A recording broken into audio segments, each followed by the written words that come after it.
동생이 숨을 안 쉬어요. 아저씨, 제발 도와주세요. 제가 뭐든지 할게요. 아저씨, 동생이 죽은 것 같아요. 숨을 안 쉬어요. 제가 뭐든지 할게요. 제발 살려주세요. 시장통 한 구석에서 소녀의 떨리는 목소리를 듣는 순간 태경은 손이 떨렸습니다.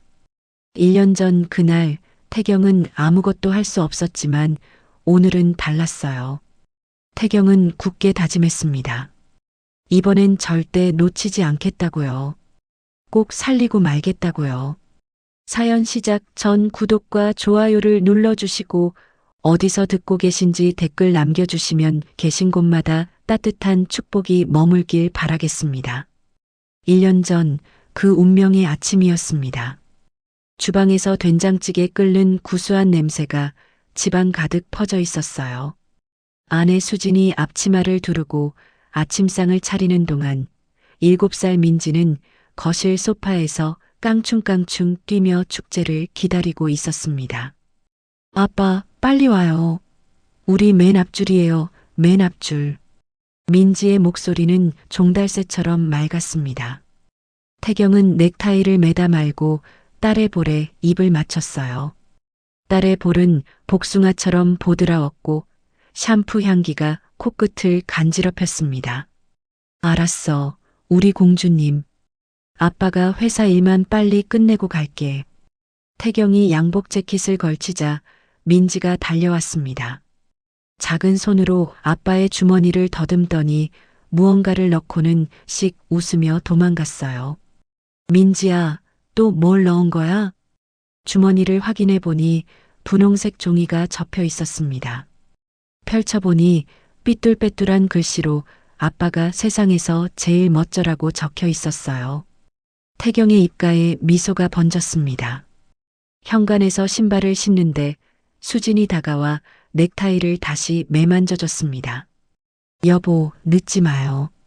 민지가 어제부터 못 자고 기다렸어요. 수진의 손끝이 태경의 가슴팍을 스치며 재킷깃을 정리했습니다. 그녀의 손은 따뜻했고 손목에선 늘 뿌리던 라일락 향수 냄새가 났어요. 알았어. 1시간만, 딱 1시간만 있다가 바로 갈게.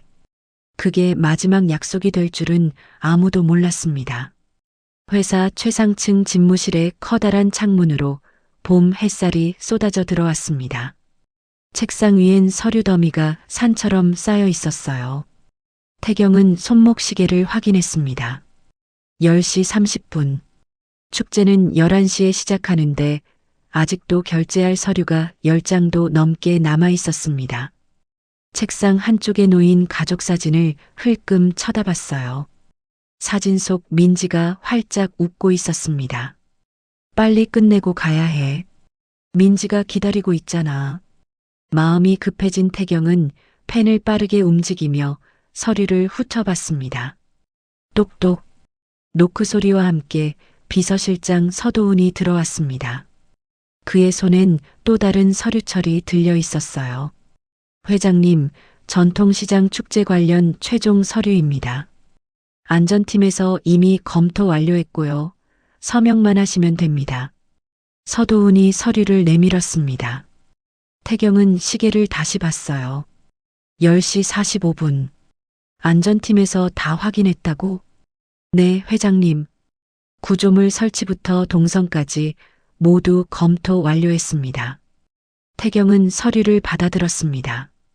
빽빽한 글씨들이 눈앞에서 아른거렸어요. 첫 장을 넘기니 도면과 숫자들이 가득했습니다. 평소 같으면 한 줄 한 줄 꼼꼼히 읽어봤을 텐데 오늘은 달랐어요. 민지의 얼굴이 자꾸 떠올랐습니다. 안전팀에서 검토했다고 하니까 믿어도 되겠지. 태경은 마지막 페이지로 바로 넘겼습니다. 서명란이 비어 있었어요. 펜을 들어 빠르게 이름을 휘갈겨 썼습니다. 한태경. 그 세 글자가 지옥의 문을 여는 열쇠가 될 줄은 꿈에도 몰랐습니다. 검은색 세단이 전통시장 앞에 멈춰 섰습니다. 태경이 차문을 여는 순간 축제 음악 소리가 들려왔어요. 사람들의 웃음소리, 아이들의 제잘거림, 풍선 터지는 소리가 뒤섞여 활기찬 분위기였습니다.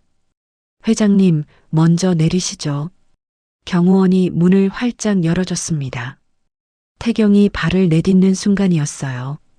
쿠구궁, 천둥 같은 굉음이 울렸습니다. 땅이 흔들렸어요. 사람들의 비명소리가 터져나왔습니다. 하늘에서 무언가 쏟아져 내렸어요. 처음엔 먼지인 줄 알았는데 아니었습니다. 콘크리트 조각들이었어요. VIP석이 있던 임시 구조물이 무너져 내리고 있었습니다. 안 돼, 안 돼. 태경이 미친 듯이 뛰었습니다. 경호원들이 붙잡으려 했지만 뿌리쳤어요. 회색 먼지가 시야를 가렸습니다. 눈이 따가웠고 숨을 쉴 수가 없었어요. 그래도 멈출 수 없었습니다. 민지야, 수진아. 목이 찢어질 듯 외쳤지만 대답은 없었습니다. 잔에 더미 속으로 뛰어들었어요. 날카로운 철근이 양복을 찢었고 깨진 유리 조각이 손바닥을 베었습니다.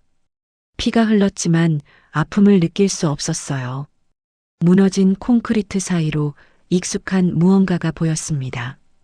아침에 수진이 두르고 있던 연보라색 스카프였어요. 떨리는 손으로 스카프를 잡아당겼습니다. 스카프는 붉은 피로 젖어 있었습니다. 아니야, 아니야. 무릎이 꺾였습니다. 태경은 잔에 더미 앞에 무너져 내렸어요. 짐승 같은 울부짖음이 터져 나왔습니다. 하늘이 무너진 것 같았어요. 아니, 정말로 무너져 내렸습니다. 그의 하늘이, 그의 세상이 전부 무너져 내렸습니다. 주머니 속에서 구겨진 종이가 만져졌어요. 민지가 넣어준 쪽지였습니다. 아빠가 세상에서 제일 멋져라는 글씨가 피눈물처럼 번져 있었습니다. 1년 후, 대저택은 무덤처럼 조용했습니다. 커튼이 쳐진 거실엔 먼지가 춤을 추고 있었어요. 한때 민지의 웃음소리로 가득했던 이곳은 이제 죽은 자들의 집이 되어버렸습니다. 태경은 민지의 방 문을 열었습니다. 분홍색 벽지, 인형들, 작은 책상, 모든 것이 1년 전 그대로였어요. 침대 위 베개를 집어들었습니다. 코를 대고 깊게 들이마셨어요. 아무 냄새도 나지 않았습니다. 민지야, 민지 냄새가 안 나. 다 날아가 버렸어. 베개를 꼭 껴안고 바닥에 주저앉았습니다. 눈물조차 말라버린 지 오래였어요. 그저 텅 빈 가슴만 남아 있었습니다. 발소리가 들렸어요. 장기호 관리인이었습니다. 50대 중반의 그는 태경의 아버지 때부터 이 집을 관리해온 사람이었어요. 회장님, 또 여기 계셨군요. 장기호가 방 구석에 굴러다니는 빈 소주병들을 주었습니다. 한숨이 나왔어요. 이러다 회장님도 돌아가십니다. 민지 아가씨가 이런 아빠 모습 보면 얼마나 속상하겠습니까? 태경은 대답하지 않았습니다. 아니, 할 수 없었어요. 입을 열면 또 그 비명이 터져나올 것 같았습니다.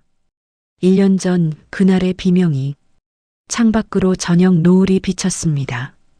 붉은 빛이 방 안을 물들였어요. 피처럼 붉은 빛이었습니다. 태경은 눈을 감았습니다. 어둠 속에서 민지의 목소리가 들리는 것 같았어요.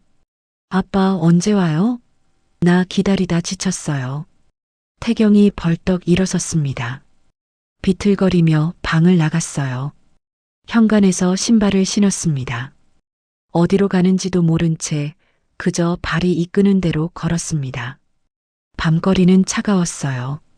바람이 얼굴을 핥히고 지나갔습니다. 태경은 계속 걸었어요. 1시간, 2시간, 3시간. 그의 발걸음이 멈춘 곳은 1년 전 사고가 났던 전통시장이었습니다. 폐쇄된 시장 입구엔 출입금지 테이프가 둘러져 있었어요. 태경은 테이프를 넘어 안으로 들어갔습니다. 무너진 건물들, 깨진 유리창들, 찢어진 천막들. 모든 것이 그날의 상처를 간직한 채 썩어가고 있었습니다. 이곳이 그의 지옥이었습니다. 매일 밤 찾아오는 벗어날 수 없는 지옥. 미안해. 미안해. 내가 다 죽였어. 무릎을 꿇고 땅을 쳤습니다. 손톱이 깨지고 피가 났지만 멈추지 않았어요. 이 고통이 영원히 계속되길 바랐습니다. 그것이 그가 받아야 할 벌이니까요. 달빛이 폐허를 비췄습니다. 창백한 빛 속에서 태경은 유령처럼 방황했어요. 죽은 자들의 목소리가 바람을 타고 들려오는 것 같았습니다. 아빠, 여보. 태경은 소리의 근원을 찾아 헤맸지만 그곳엔 아무도 없었습니다. 오직 죽음의 그림자만이 그를 따라다닐 뿐이었어요. 겨울밤은 유독 춥고 길었습니다. 태경은 또 잠을 이루지 못했어요. 침대에 누워 천장을 바라보다가 결국 몸을 일으켰습니다. 시계를 보니 새벽 2시였어요. 창밖엔 차가운 바람이 휘몰아치고 있었습니다. 옷장에서 검은색 롱코트를 꺼내 입었어요. 수진이 생일 선물로 사준 코트였습니다. 이제는 그녀의 흔적을 느낄 수 있는 몇 안 되는 물건 중 하나였죠. 현관을 나서자 칼바람이 얼굴을 때렸습니다. 태경은 고개를 숙인 채 걸었어요. 발걸음은 어김없이 폐쇄된 전통시장으로 향했습니다. 마치 무언가에 이끌리듯이 매일 밤 그곳으로 가고 있었어요. 시장 입구의 출입금지 테이프가 바람에 펄럭였습니다. 휘잉하는 소리가 귀신의 울음소리처럼 들렸어요. 태경은 테이프를 넘어 안으로 들어갔습니다. 무너진 건물 잔해들이 어둠 속에서 괴물처럼 보였어요. 깨진 유리창에서 나는 삐걱거리는 소리, 찢어진 천막이 바람에 나부끼는 소리가 을씨년스러웠습니다. 태경은 천천히 시장 안쪽으로 걸어갔어요. 여기가 과일가게였고 저기가 떡집이었고 그 옆이 국밥집이었습니다. 이제는 모두 폐허가 되어버렸지만 그의 기억 속엔 생생하게 살아있었어요. 발밑에서 무언가 밟히는 소리가 났습니다. 내려다보니 아이들 장난감이었어요. 먼지투성이가 된 곰 인형이 덩그러니 놓여 있었습니다. 태경은 인형을 집어들었어요. 민지가 좋아했던 것과 비슷한 인형이었습니다. 가슴이 찢어지는 것 같았어요. 인형을 가슴에 꼭 안았습니다. 그때였어요. 어둠 속에서 희미한 소리가 들렸습니다. 신음소리 같기도 하고 울음소리 같기도 한 작은 소리였어요. 태경은 소리가 나는 쪽으로 조심스럽게 다가갔습니다. 무너진 건물 잔의 뒤편 과일가게였던 창고 구석에서 소리가 나고 있었어요. 가까이 다가가자 2개의 작은 그림자가 보였습니다. 아이들이었어요. 13살쯤 되어 보이는 여자아이가 7살 정도의 남자아이를 꼭 안고 있었습니다.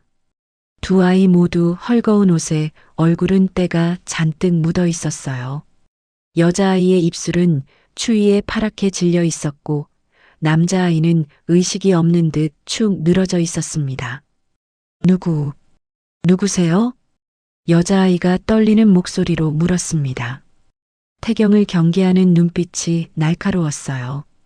마치 새끼를 지키는 어미 고양이 같았습니다. 태경이 한 발 다가서자 여자아이가 더욱 움츠러들었어요.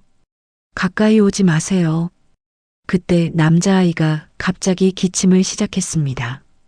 컥컥거리는 소리가 점점 거칠어졌어요. 얼굴이 빨갛게 달아오르더니 이내 파랗게 변하기 시작했습니다. 민준아, 제발.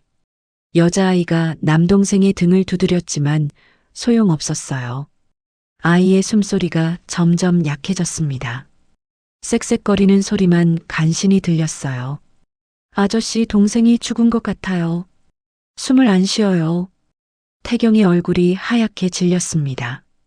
1년 전 잔해 속에서 발견한 민지의 모습이 겹쳐 보였어요. 그때도 이렇게 숨을 쉬지 못했습니다. 그때는 아무것도 할 수 없었어요. 비켜요. 태경이 다급하게 외쳤습니다. 여자아이를 살짝 밀치고 남자아이를 안아 올렸어요. 아이의 몸은 얼음장처럼 차가웠습니다. 입술은 보라색으로 변해 있었어요. 지금 당장 병원에 가야 해요. 안 그러면 태경은 말을 끝내지 못했습니다. 여자아이의 눈에 눈물이 그렁그렁 맺혔어요. 제발, 제발 우리 민준이 좀 살려주세요. 제가 뭐든지 할게요. 제발요. 하늘이 무릎을 꿇고 애원했습니다. 자존심도 경계심도 모두 내려놓은 절박한 모습이었어요. 태경은 망설이지 않았습니다. 민준을 자신의 코트 안에 꼭 품었어요. 작은 몸에서 느껴지는 미약한 심장 박동이 손끝으로 전해졌습니다. 따라와요. 빨리. 태경은 민준을 안은 채 뛰기 시작했습니다. 폐허가 된 시장을 빠져나가는 것은 쉽지 않았어요. 어둠 속에서 자네들이 발목을 걸고 날카로운 철근들이 옷을 찢었습니다. 하지만 멈출 수 없었어요. 품 안의 아이가 점점 차가워지고 있었습니다. 숨소리도 들리지 않았어요. 안 돼, 제발 안 돼. 태경이 이를 악물었습니다. 바리케이드를 넘고 출입금지 테이프를 찢으며 달렸어요. 뒤에서 하늘이 헐떡이며 따라오는 소리가 들렸습니다. 주차장에 도착한 태경은 차 문을 열고 민준을 뒷좌석에 눕혔어요. 하늘도 급히 올라탔습니다. 민준아, 조금만 참아. 누나 여기 있어. 하늘이 동생의 손을 꼭 잡고 울먹였어요. 태경은 시동을 걸었습니다.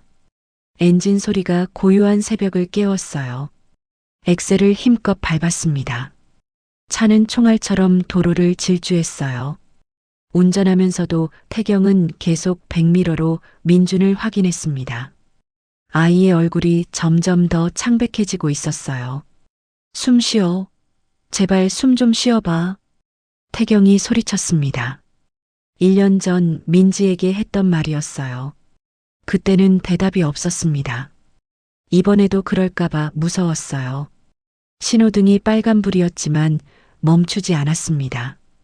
경적을 울리며 교차로를 가로질렀어요. 아저씨가 꼭 살릴게. 이번엔 절대 놓치지 않아. 태경의 목소리가 떨렸습니다. 눈물이 흘러내렸지만 닦을 여유도 없었어요. 병원이 보였습니다. 응급실 앞에 차를 급정거시켰어요. 민준을 안고 뛰어내렸습니다. 의사 어디 있어요? 태경이 고함을 질렀어요. 간호사들이 놀라 달려왔습니다. 아이가 숨을 안 쉬어요. 빨리요. 의료진이 민준을 들것에 옮겼습니다. 산소 마스크를 씌우고 응급실 안으로 사라졌어요. 태경과 하늘은 응급실 밖 복도에 서 있었습니다. 하늘의 온몸이 덜덜 떨고 있었어요. 태경이 자신의 코트를 벗어 하늘의 어깨에 둘렀습니다. 하늘은 거부하지 않았어요. 그럴 힘도 없었습니다. 30분이 지났습니다. 1시간이 지났어요. 응급실 문은 열리지 않았습니다. 마침내 의사가 나왔어요. 마스크를 벗은 얼굴이 심각했습니다. 보호자분이신가요? 네, 제가. 아니, 이 아이가 누나예요. 태경이 하늘을 가리켰습니다. 의사가 고개를 저었어요. 미성년자는 보호자가 될 수 없습니다. 부모님은 어디 계신가요? 하늘의 얼굴이 어두워졌습니다. 고개를 숙인 채 작은 목소리로 말했어요. 없어요. 작년에 사고로 돌아가셨어요. 의사가 난감한 표정을 지었습니다. 그럼 친척이라도. 아무도 없어요. 침묵이 흘렀습니다. 태경이 앞으로 나섰어요. 제가 보호자가 되겠습니다. 의사가 태경을 위아래로 훑어봤습니다. 비싼 옷에 고급 시계. 누가 봐도 부자였어요. 실례지만 이 아이들과 무슨 관계이신지 제가 책임지겠다고 했습니다. 태경의 목소리가 단호했어요. 그런데 갑자기 무릎을 꿇었습니다. 의사가 깜짝 놀랐어요. 뭐 하시는 겁니까? 의사 선생님, 제발 아이를 살려주세요. 제가 모든 책임을 지겠습니다. 치료비도 뭐든지 다 하겠습니다. 제발이요. 대기업 회장이 무릎을 꿇고 고개를 숙였습니다. 의사는 당황했지만 태경의 진심을 느낄 수 있었어요. 일어나세요. 최선을 다하겠습니다. 의사가 태경을 일으켜 세웠어요. 그리고 서류를 내밀었습니다. 여기 서명해 주세요. 아이는 심한 폐렴과 영양실조입니다. 당장 입원 치료가 필요해요. 태경이 서명을 하는 손이 떨렸습니다. 1년 전에도 이렇게 서명을 했었어요. 그때는 죽음의 서명이었습니다. 이번은 달랐으면 좋겠다고 생각했어요. 서류를 다 작성하고 나자 하늘이 조용히 다가왔습니다. 왜 도와주시는 거예요? 태경은 하늘을 바라봤습니다. 여전히 경계하는 눈빛이었지만 그 안에 작은 희망도 보였어요.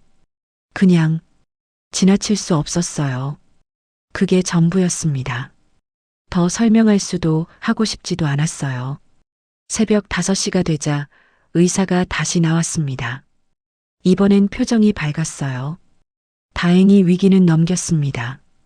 며칠 입원하면서 치료받으면 괜찮을 거예요. 하늘이 그 자리에서 주저앉았습니다. 눈물이 폭포처럼 쏟아졌어요. 민준아, 민준아. 태경도 안도의 한숨을 내쉬었습니다. 가슴 깊은 곳에서 무언가 따뜻한 것이 올라왔어요. 오랜만에 느끼는 감정이었습니다. 살렸어요. 이번엔 정말로 살렸습니다. 창밖으로 동이 트기 시작했어요. 햇살이 병원 복도를 비쳤습니다. 태경은 그 빛이 어쩐지 따뜻하게 느껴졌어요. 1년 만에 처음으로 살아있다는 것을 실감했습니다. 병원에서 일주일이 지났습니다. 민준의 상태가 많이 좋아졌어요. 창백했던 얼굴에 혈색이 돌았고 숨소리도 안정되었습니다. 하지만 퇴원을 앞두고 문제가 생겼어요. 갈 곳이 없었습니다. 어디로 가야 하지? 하늘이 병실 창밖을 바라보며 중얼거렸어요. 동생은 아직 어렸지만 13살인 하늘은 현실을 알고 있었습니다. 보육원으로 가면 둘이 헤어질 수도 있다는 것을요. 태경이 병실 문을 열고 들어왔습니다. 손에는 따뜻한 죽과 과일이 들려 있었어요. 밥 먹어야지. 오늘은 전복죽이야. 민준이 환하게 웃었습니다. 일주일 동안 태경은 매일 찾아왔어요. 맛있는 음식을 사다 주고 책도 읽어주고 때로는 그냥 옆에 앉아 있기만 했습니다. 아저씨, 우리 오늘 나가요? 민준이 물었어요. 태경이 고개를 끄덕였습니다. 응, 오늘 퇴원이야. 그런데 태경이 잠시 망설였어요. 그러다가 무릎을 꿇고 아이들과 눈높이를 맞췄습니다. 우리 집에 갈래? 당분간만이라도. 하늘의 눈이 커졌습니다. 경계심이 다시 올라왔어요. 왜요? 왜 우리를 집에 데려가려고 하시는 거예요? 태경은 솔직하게 대답했습니다. 나도 잘 모르겠어. 그냥 너희를 그냥 보낼 수가 없어서. 오후 3시 태경의 검은 세단이 대저택 앞에 멈춰섰습니다. 차문이 열리자 하늘과 민준의 입이 떡 벌어졌어요. 드라마에서나 보던 커다란 집이 눈앞에 있었습니다. 잔디밭은 축구장처럼 넓었고 집은 성처럼 거대했어요. 와, 진짜 큰 집이다. 민준이 감탄했습니다. 하지만 하늘은 오히려 더 움츠러들었어요.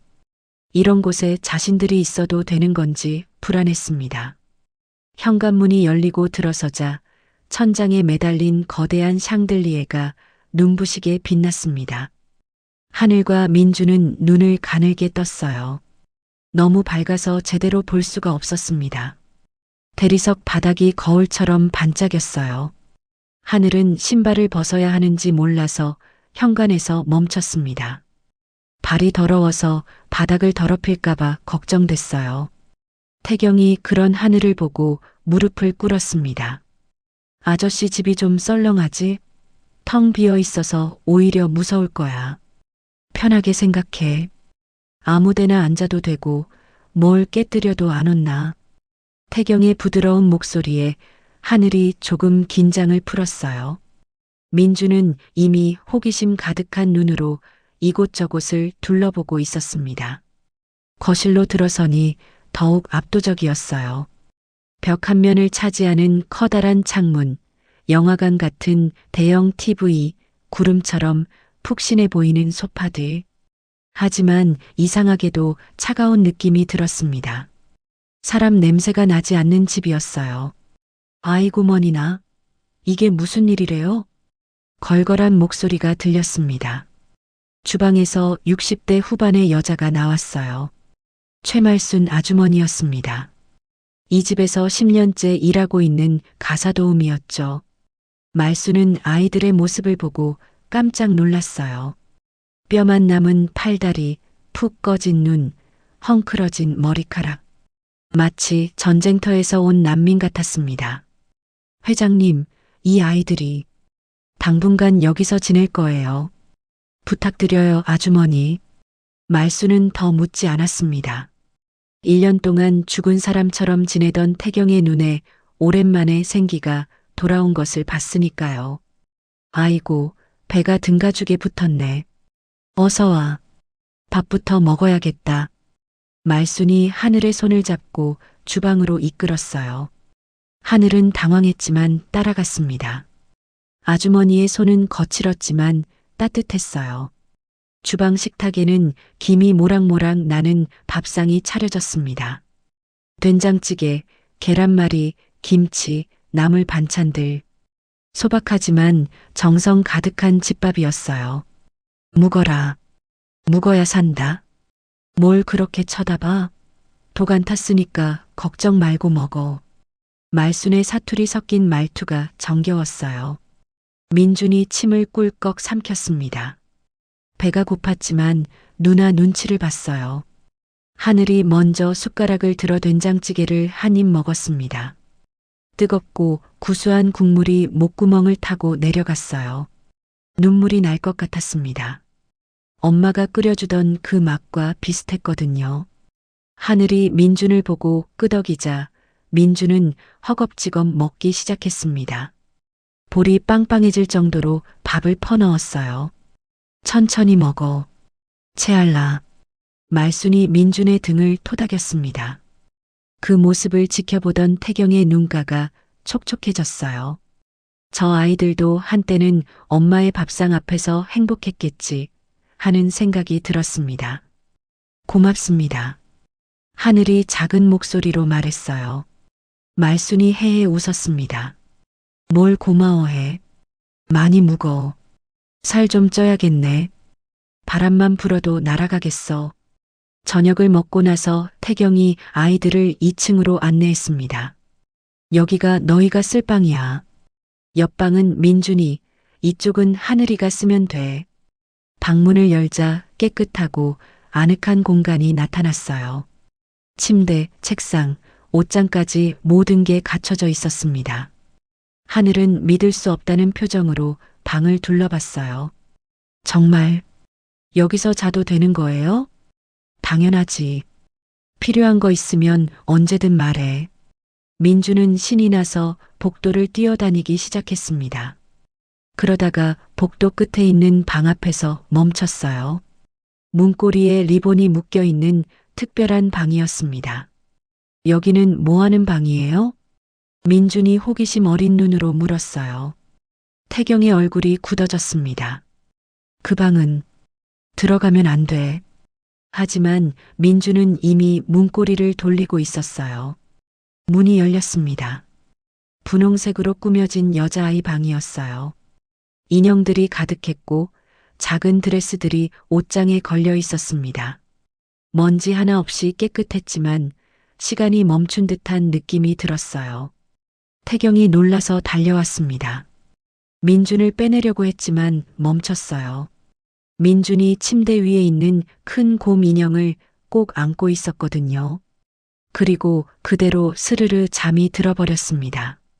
병원에서 퇴원한 직후라 피곤했나 봐요. 태경은 민준을 들어 올리려다가 그만뒀습니다. 아이가 곰 인형을 너무 꼭 안고 있어서 떼어낼 수가 없었어요. 대신 이불을 가져와 민준에게 덮어줬습니다. 그리고 침대 옆에 앉아 아이의 잠든 얼굴을 바라봤어요. 민지야. 태경이 나지막이 속삭였습니다. 너도 동생 생겨서 좋지? 이제 외롭지 않을 거야. 창밖으로 달빛이 들어왔어요. 민준의 얼굴을 비추는 달빛이 마치 민지가 미소 짓는 것처럼 보였습니다. 하늘이 문 밖에서 그 모습을 지켜보고 있었어요. 태경의 슬픈 뒷모습과 동생을 바라보는 따뜻한 눈빛을 봤습니다. 가슴 한구석이 찡해졌어요. 새벽 2시쯤이었습니다. 갑자기 천둥 소리가 크게 울렸어요. 번개가 번쩍이며 어둠을 찢었습니다. 으악! 민준의 비명소리가 들렸어요. 동시에 태경의 방에서도 신음소리가 났습니다. 안 돼, 안 돼. 하늘이 놀라서 방을 나왔어요. 민준이 이불을 뒤집어 쓰고 덜덜 떨고 있었습니다. 누나, 무서워. 하늘이 동생을 꼭 안아줬어요. 그때 복도 저편에서 태경이 비틀거리며 나왔습니다. 얼굴이 땀으로 범벅이었고 눈동자는 공포로 가득했어요. 세 사람은 거실에서 마주쳤습니다. 태경은 소파에 앉아 머리를 감싸쥐고 있었어요. 손이 심하게 떨렸습니다. 민준도 누나 품에서 벗어나지 못하고 있었죠. 아저씨도 무서워요? 민준이 작은 목소리로 물었어요. 태경이 고개를 들었습니다. 아이의 겁에 질린 얼굴을 보니 자신만 그런 게 아니라는 걸 알았어요. 응, 아저씨도 무서워. 태경이 솔직하게 대답했습니다. 그리고 민준에게 손을 내밀었어요. 이리 와. 같이 있으면 덜 무서울 거야. 민준이 조심스럽게 다가가 태경 옆에 앉았습니다. 태경이 아이를 살며시 안아줬어요. 두 사람의 심장이 빠르게 뛰고 있었습니다. 하지만 서로의 체온을 느끼자 조금씩 진정되기 시작했어요. 아저씨, 왜 무서운 꿈 꿨어요? 아저씨는 소중한 사람을 지키지 못한 꿈을 꿨어. 저도요. 엄마 아빠가 사라지는 꿈이었어요. 태경이 민준의 머리를 쓰다듬었습니다. 작고 부드러운 머리카락이 손끝에 닿았어요. 이제 괜찮아. 여기 있잖아. 우리 다 같이 있잖아. 하늘도 조용히 다가와 앉았습니다. 세 사람은 그렇게 거실에서 밤을 보냈어요. 천둥 소리는 계속됐지만 더 이상 혼자가 아니었습니다. 창밖으로 비가 내렸어요. 빗소리가 자장가처럼 들렸습니다. 민준이 태경의 품에서 다시 잠들었고 하늘도 소파에 기대어 눈을 감았어요. 태경은 두 아이를 번갈아 바라봤습니다. 1년 만에 처음으로 집이 따뜻하게 느껴졌어요. 텅 비어 있던 공간이 조금씩 채워지는 것 같았습니다. 수진아, 민지야, 내가 이 아이들을 지켜도 될까? 마음속으로 물었지만 대답은 없었어요. 대신 민준이 잠꼬대를 했습니다. 아빠. 태경의 가슴이 찡했습니다. 눈물이 났지만 닦지 않았어요. 이것도 운명일까요? 가족을 잃은 사람들이 만나 새로운 가족이 되어가는 것도. 밖에선 여전히 비가 내리고 있었지만 집안은 따뜻했습니다. 태경의 집에서 지낸 지 3일째 되는 날이었습니다. 아침 일찍 태경은 대형마트로 향했어요. 아이들에게 필요한 물건을 사야 했거든요. 그런데 막상 마트에 도착하니 뭘 사야 할지 막막했습니다. 아동복 매장에서 태경은 한참을 서성거렸어요. 화려한 브랜드 옷들이 진열되어 있었지만 왠지 아이들에게 어울리지 않을 것 같았습니다. 도와드릴까요? 점원이 다가왔지만 태경은 고개를 저었어요. 혼자 해보고 싶었습니다. 태경은 매장을 빠져나와 다른 곳으로 향했어요. 전통시장 근처의 작은 옷가게였습니다. 그곳엔 소박하지만 따뜻해 보이는 옷들이 걸려 있었어요. 아저씨, 겨울 내복 있어요? 아이들 입을 거요. 가게 주인 할머니가 웃으며 기모 내복을 꺼내 보여줬습니다. 폭신폭신한 털이 안에 가득했어요. 요즘 애들이 이런 거 잘 안 입는다는데 따뜻하긴 제일 따뜻해요. 태경은 내복을 만져봤습니다. 부드럽고 포근했어요. 수진이 민지에게 입히던 것과 비슷했습니다. 이거로 주세요. 크기별로 여러 개요. 그 다음엔 양말을 샀어요. 발목까지 올라오는 두툼한 수면 양말이었습니다. 색깔은 알록달록했지만 보기만 해도 따뜻해 보였어요. 마지막으로 들른 곳은 과일 가게였습니다. 귤 한 박스 주세요. 제일 달콤한 걸로요. 집으로 돌아오는 길, 태경은 비싼 로봇 장난감 매장 앞에서 잠시 멈췄습니다. 예전에 민지에게 사주려고 했던 것과 똑같은 로봇이 진열되어 있었어요. 하지만 고개를 저었습니다. 얘네들은 이런 거보다 따뜻한 게 필요해. 집에 도착한 태경은 거실에 물건들을 내려놓았습니다. 하늘아, 민준아, 나와봐. 아이들이 조심스럽게 나왔어요. 태경이 봉투를 열어 보였습니다. 겨울 준비 좀 했어. 이 양말 신으면 발 안 시려. 아저씨 딸도 이거 좋아했어. 민준이 양말을 만져봤어요. 보들보들한 촉감에 미소를 지었습니다. 진짜 따뜻해요. 하늘은 내복을 들어 올렸다가 가격표를 봤습니다. 얼굴이 굳어졌어요. 그날 저녁 하늘은 자기 방에서 뭔가를 열심히 쓰고 있었습니다. 태경이 우유를 가져다 주려고 방문을 노크했어요. 들어가도 될까? 네. 방에 들어가니 하늘이 달력 뒷면에 숫자를 빼곡히 적고 있었어요. 자세히 보니 태경이 사준 물건들의 가격을 적어 놓은 거였습니다. 내복 15,000원 곱하기 2, 양말 5,000원 곱하기 4, 병원비 대략 100만 원, 밥값 하루 3만 원 곱하기 3일. 뭐 하는 거야? 태경이 물었어요. 하늘이 고개를 들었습니다. 눈가가 빨갰어요. 나중에 어른 되면 다 갚을 거예요. 이자까지 쳐서 갚을 거니까 메모해 두는 거예요. 태경의 가슴이 먹먹해졌습니다. 13살짜리 아이가 빚 계산을 하고 있다니요. 그럴 필요 없어. 이건 빚이 아니야. 아니에요. 공짜는 없어요. 엄마가 그랬어요. 세상에 공짜는 없다고. 하늘의 목소리가 떨렸어요. 자존심을 지키려고 애쓰는 모습이 안쓰러웠습니다. 태경은 잠시 생각하다가 펜을 들었어요. 그리고 하늘의 가계부 맨 아래에 뭔가를 적었습니다. 심부름 1회당 1,000원 차감. 하늘이 놀란 눈으로 태경을 봤어요. 그럼 심부름으로 갚을래? 아저씨 혼자 사니까 심부름할 일이 많거든. 편지도 붙여야 하고 장보기도 해야 하고. 하늘의 눈이 반짝였습니다. 정말요? 제가 할 수 있는 일이 있어요? 당연하지.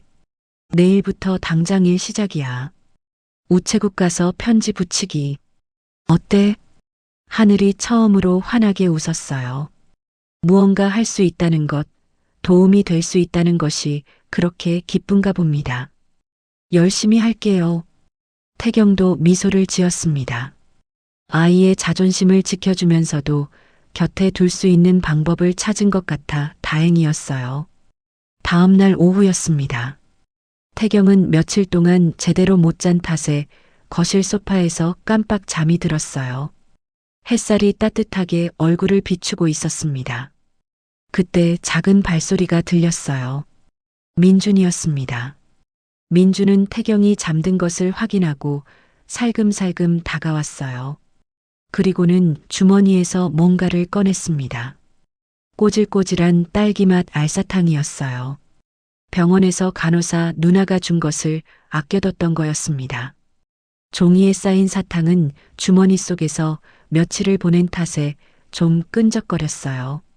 민주는 조심스럽게 태경의 손을 들어 올렸습니다.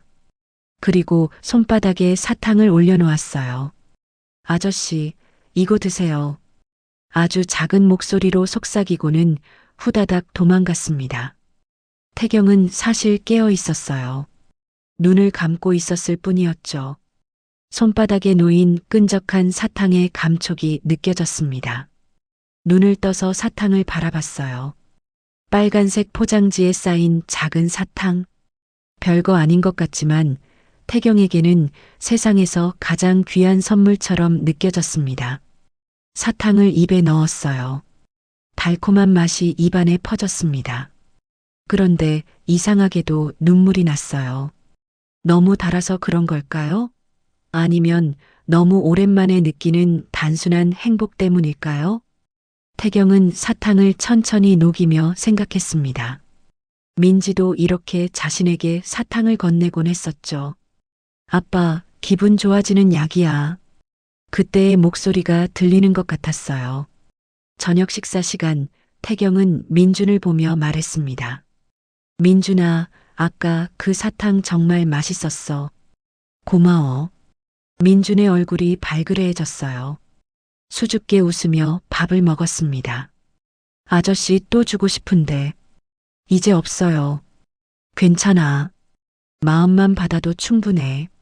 하늘이 동생과 태경을 번갈아 봤어요. 동생이 마음을 여는 모습이 신기하기도 하고 안심이 되기도 했습니다. 식사를 마치고 태경이 설거지를 하고 있을 때였어요. 하늘이 옆에 와서 섰습니다. 제가 할게요. 심부름이에요. 설거지는 심부름이 아니야. 그럼 뭐예요? 태경이 잠시 생각하다가 대답했어요. 가족이 하는 일이지. 하늘의 손이 멈췄습니다. 가족이라는 단어가 가슴에 콕 박혔어요. 우리가 가족이에요? 태경도 자신이 한 말에 놀랐지만 고개를 끄덕였습니다. 아직은 아니지만 될 수 있지 않을까? 하늘은 대답하지 않았어요. 하지만 접시를 닦는 손길이 조금 더 정성스러워졌습니다. 밖에서 민준의 웃음소리가 들렸어요. 마당에서 최말순 아주머니와 공놀이를 하고 있었습니다. 태경은 창밖을 바라봤어요. 석양이 아름답게 물들고 있었습니다. 오렌지빛 하늘이 온 세상을 따뜻하게 감싸고 있었어요. 이 평화가 오래가기를 태경은 간절히 바랐습니다. 하지만 운명은 그렇게 호락호락하지 않았죠. 곧 폭풍이 몰려올 것을 아직 아무도 모르고 있었습니다. 평화로운 일주일이 지난 어느 날 아침이었습니다. 태경은 거실에서 민준에게 그림책을 읽어주고 있었어요. 하늘은 옆에서 뜨개질을 배우고 있었습니다. 최말순 아주머니가 가르쳐 준 거였죠. 그래서 토끼는 거북이를 이기지 못했대. 왜요? 토끼가 더 빨리 달리잖아요. 민준이 고개를 갸웃거렸어요. 태경이 웃으며 민준의 머리를 쓰다듬었습니다. 그때 현관 초인종이 울렸어요. 딩동, 딩동, 딩동. 성급하게 여러 번 누르는 소리였습니다. 태경의 표정이 굳어졌어요. 이 시간에 찾아올 사람이 없었거든요. 현관문을 열자 검은 정장을 입은 남자 셋이 서 있었습니다. 맨 앞에 선 사람은 비서실장 서도훈이었어요. 40대 중반의 그는 날카로운 눈매에 차가운 인상을 가지고 있었습니다. 회장님, 오랜만입니다. 서도훈의 목소리는 공손했지만 어딘가 계산적이었어요. 그의 뒤에는 홍보팀 이사와 전략기획실 부장이 서 있었습니다. 무슨 일이야? 약속도 없이 왜 왔어? 태경의 목소리가 차가웠습니다. 죄송합니다만 급한 안건이 있어서요. 잠시 들어가도 될까요? 태경은 마지못해 그들을 응접실로 안내했어요. 하지만 거실을 지나가면서 서도훈의 눈이 번뜩였습니다. 아이들을 발견한 거였어요. 아, 소문이 사실이었군요. 아이들을 돌보고 계신다고 들었습니다. 서도훈이 능글맞게 웃었어요. 하늘은 본능적으로 민준을 자기 뒤로 숨겼습니다. 낯선 어른들이 무서웠거든요. 응접실에 앉자마자 서도훈이 서류를 꺼냈습니다. 회장님, 좋은 기회입니다. 언론에서 회장님의 최근 선행에 대해 관심을 보이고 있어요. 선행? 태경의 눈썹이 올라갔어요. 네, 불쌍한 고아들을 거두신 일 말입니다. 이참에 제대로 홍보하면 회사 이미지가 완전히 바뀔 수 있습니다. 홍보팀 이사가 태블릿을 꺼내 보여줬어요.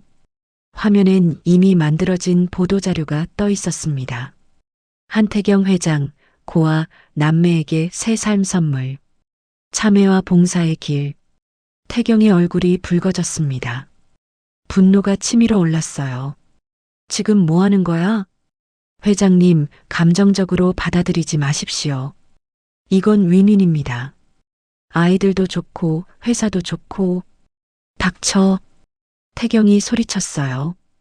응접실이 조용해졌습니다. 서도훈은 잠시 당황했지만 이내 다시 입을 열었습니다. 회장님, 현실을 보셔야 합니다. 주주들이 얼마나 불안해하는지 아십니까? 작년 사고 이후로 주가가 계속 떨어지고 있어요. 그래서 아이들과 함께 시장에 가서 사과하는 모습을 보여주면 됩니다. 카메라 앞에서 아이들을 안고 눈물 한 방울만 흘려주세요. 그럼 모든 게 해결됩니다. 태경의 손이 떨리기 시작했어요. 찻잔을 들었다가 탁 하고 내려놓았습니다. 찬물이 튀어 올랐어요. 너희들 지금 내 아이들을 방패로 쓰자는 거야? 아이들이라뇨? 법적으로 회장님과 아무 관계도 없는. 그 순간 태경이 벌떡 일어섰습니다. 키가 큰 그가 일어서자 그림자가 서도훈을 덮었어요. 당장 나가.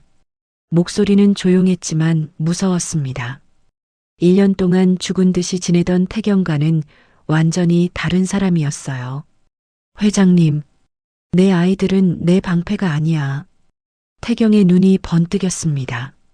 맹수의 눈이었어요. 새끼를 지키려는 사자의 눈빛이었죠. 한 번만 더 애들 입에 올리면 내 손에 죽는다. 알아들었나?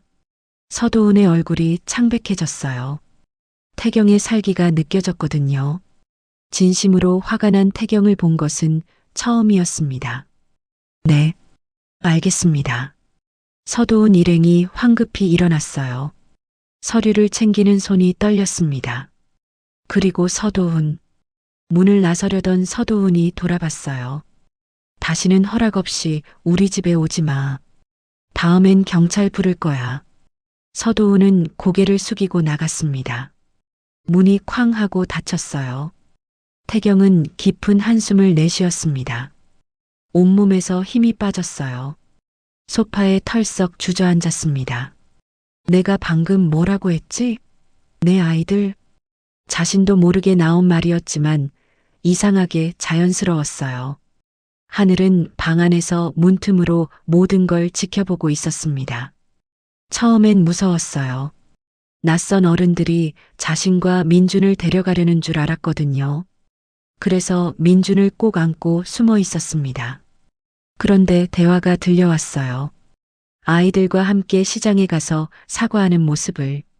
카메라 앞에서 이미지 쇄신용으로. 하늘의 가슴이 철렁 내려앉았습니다. 역시 그런 거였구나. 자신들을 거둔 이유가 이제야 밝혀진 것 같았어요. 회사를 위해서, 이미지를 위해서. 결국 어른들은 다 똑같다고 생각했습니다. 그런데 그때 태경의 고함 소리가 들렸어요. 당장 나가. 하지만 하늘은 그 뒤의 말은 듣지 못했습니다. 너무 충격을 받아서 방으로 뛰어들어갔거든요. 태경이 자신들을 지켜준 것도 방패가 아니라고 외친 것도 모른 채 방 안에서 하늘은 이불을 뒤집어 쓰고 울었어요. 바보 같은 나. 정말 믿을 뻔했잖아. 우리를 진짜 가족으로 생각한다고 믿을 뻔했어. 민준이 누나 옆에 와서 앉았습니다. 누나, 왜 울어? 아니야. 괜찮아. 하지만 눈물은 멈추지 않았어요. 배신감이 가슴을 찢는 것 같았습니다. 저녁 식사 시간이었습니다.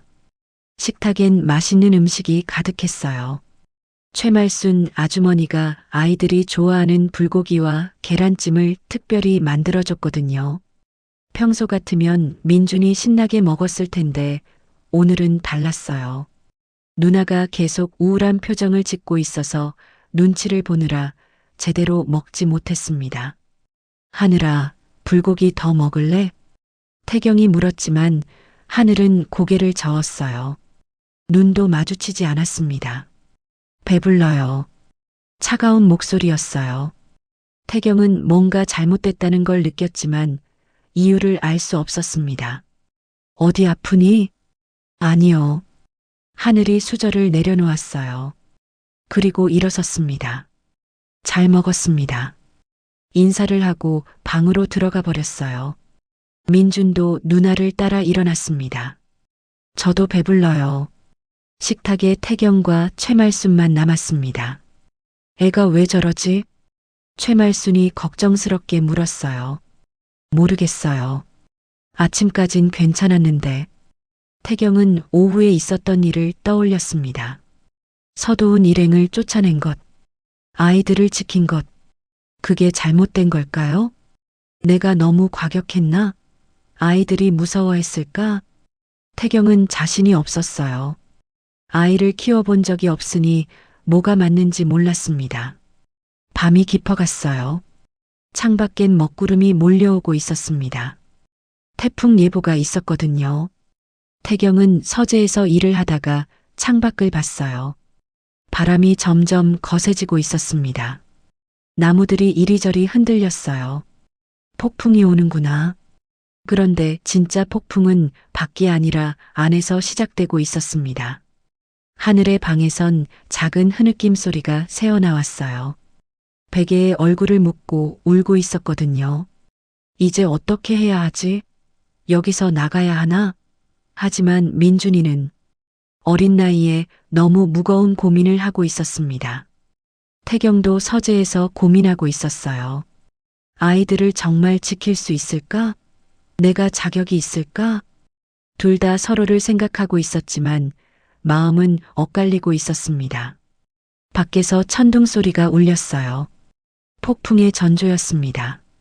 곧 모든 것이 무너질 운명의 순간이 다가오고 있었어요. 다음 날 아침이었습니다. 하늘은 여전히 어제의 충격에서 벗어나지 못하고 있었어요. 태경을 피하려고 일찍 일어나 거실로 나왔습니다. 최말순 아주머니가 부엌에서 아침 준비를 하고 있었어요. 일찍 일어났네? 아침 먹을래? 아니요. 그냥 물만 마실게요. 하늘은 물 한 잔을 마시고 집안을 서성거렸습니다. 태경은 아직 잠든 것 같았어요. 서재 문이 살짝 열려 있는 게 보였습니다. 평소엔 들어가지 않았을 텐데 오늘은 달랐어요. 어제 그 사람들이 가져온 서류가 무엇이었는지 궁금했거든요. 조심스럽게 서재로 들어갔습니다. 서재는 책으로 가득했어요. 벽 한 면이 전부 책장이었고 커다란 나무 책상이 창가에 놓여 있었습니다. 책상 위엔 서류들이 어지럽게 펼쳐져 있었어요. 하늘은 책상으로 다가갔습니다. 그런데 눈에 익은 것이 보였어요. 전통시장 활성화 축제.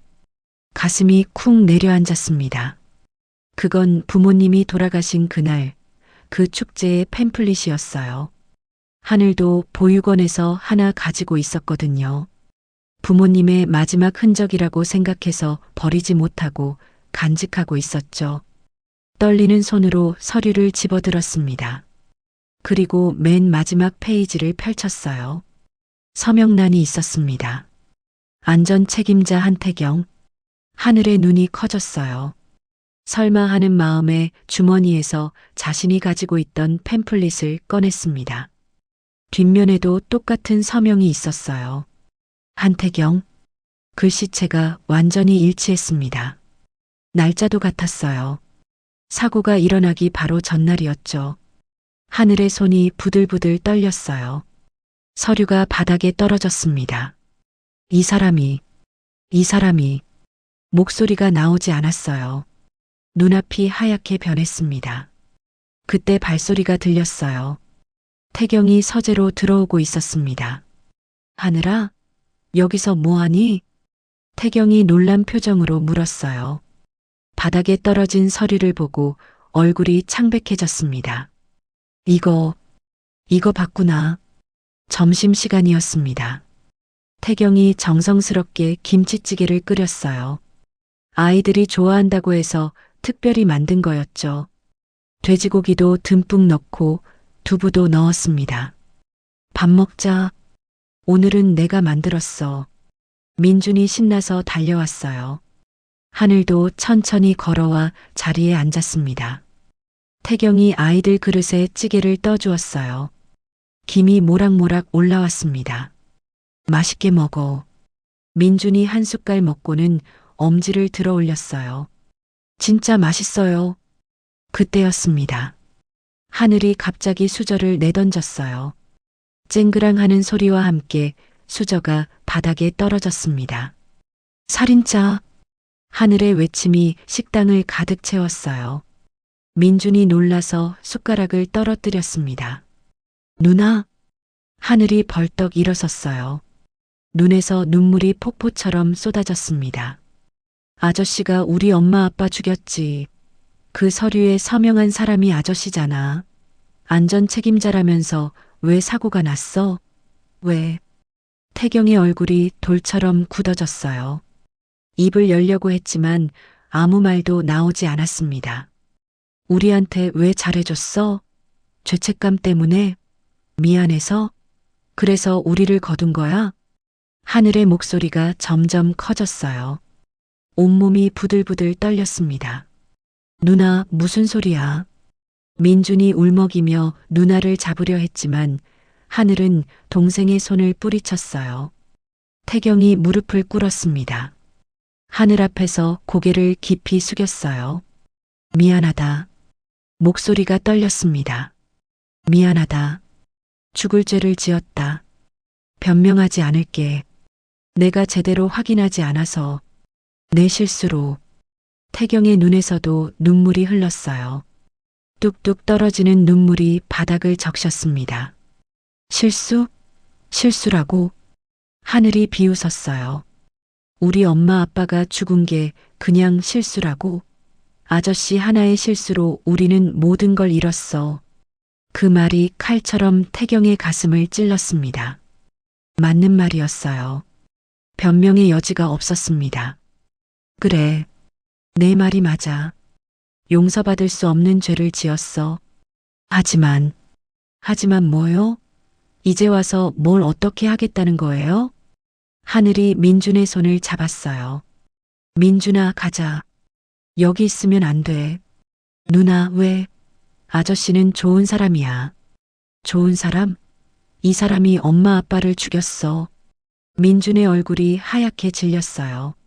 무슨 말인지 이해할 수 없었지만 누나의 표정이 너무 무서웠습니다. 하늘이 민준을 끌고 방으로 들어갔습니다.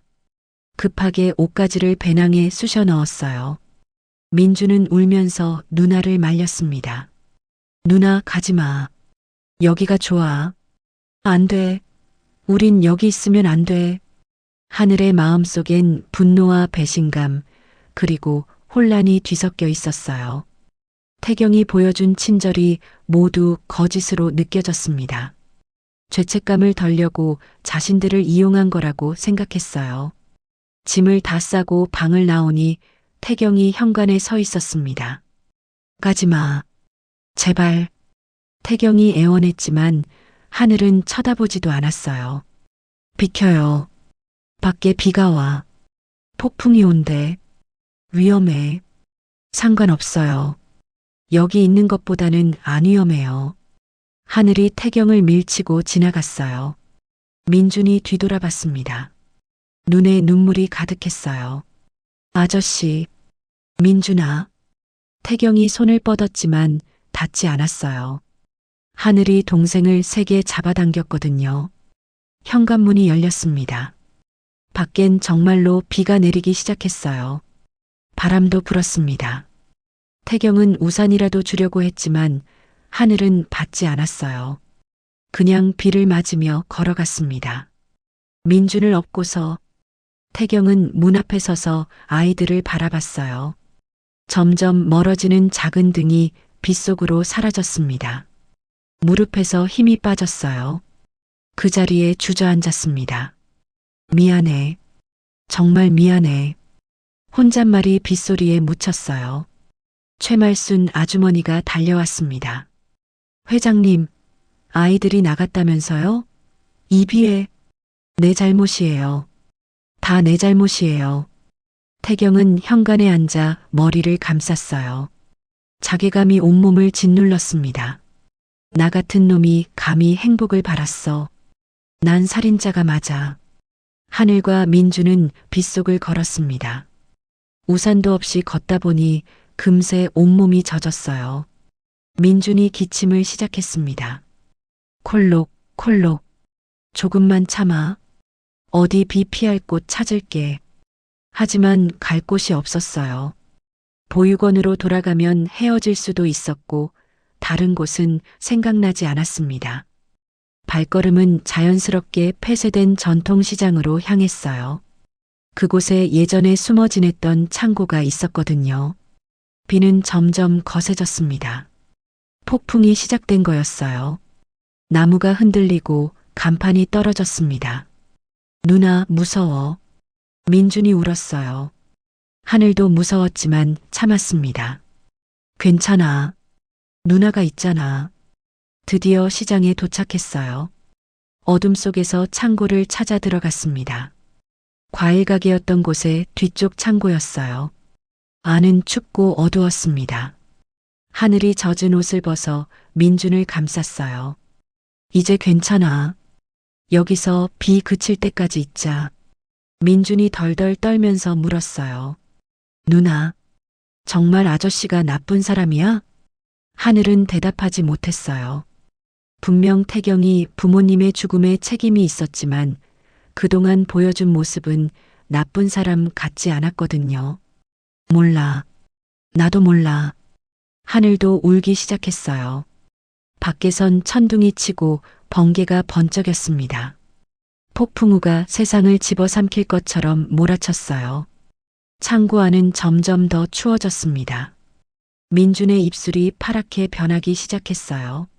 누나, 춥다. 하늘이 동생을 더 꼭 안았지만 소용없었어요. 젖은 옷 때문에 체온이 계속 떨어졌습니다. 그때 하늘의 눈에 구석에 쌓인 신문지와 나무 조각들이 보였어요. 그리고 주머니에서 라이터를 발견했습니다. 예전에 창고에 숨어 지낼 때 쓰던 거였어요. 불을 피워야 해. 안 그러면 민준이가. 하늘은 신문지를 구겨 모았습니다. 그리고 라이터를 켰어요. 작은 불꽃이 타오르기 시작했습니다. 태경은 현관에 주저앉아 있었습니다. 빗소리가 점점 커졌어요. 천둥 소리도 가까워졌습니다. 창문이 덜컹거릴 정도로 바람이 거셌어요. 최말순 아주머니가 수건을 가져와 태경의 어깨에 둘렀습니다. 회장님, 일어나세요. 이러다 병나요. 하지만 태경은 꼼짝도 하지 않았어요. 텅 빈 눈으로 열린 문 밖을 바라보고 있었습니다. 빗물이 현관 안으로 들이쳤지만 아무 느낌도 없었어요. 다 내 잘못이에요. 그 아이들 부모도 내가 죽였고 이제 그 아이들마저. 태경의 목소리는 죽은 사람 같았습니다. 쿠르르릉. 거대한 천둥 소리가 울렸어요. 번개가 번쩍이며 세상을 하얗게 물들였습니다. 그 순간 태경의 머릿속에 민준의 얼굴이 떠올랐어요. 민준이. 비 맞으면 안 되는데. 갑자기 정신이 번쩍 들었습니다. 민준은 폐렴을 앓고 퇴원한 지 얼마 안 됐어요. 이런 비를 맞으면 다시 쓰러질 수 있었습니다.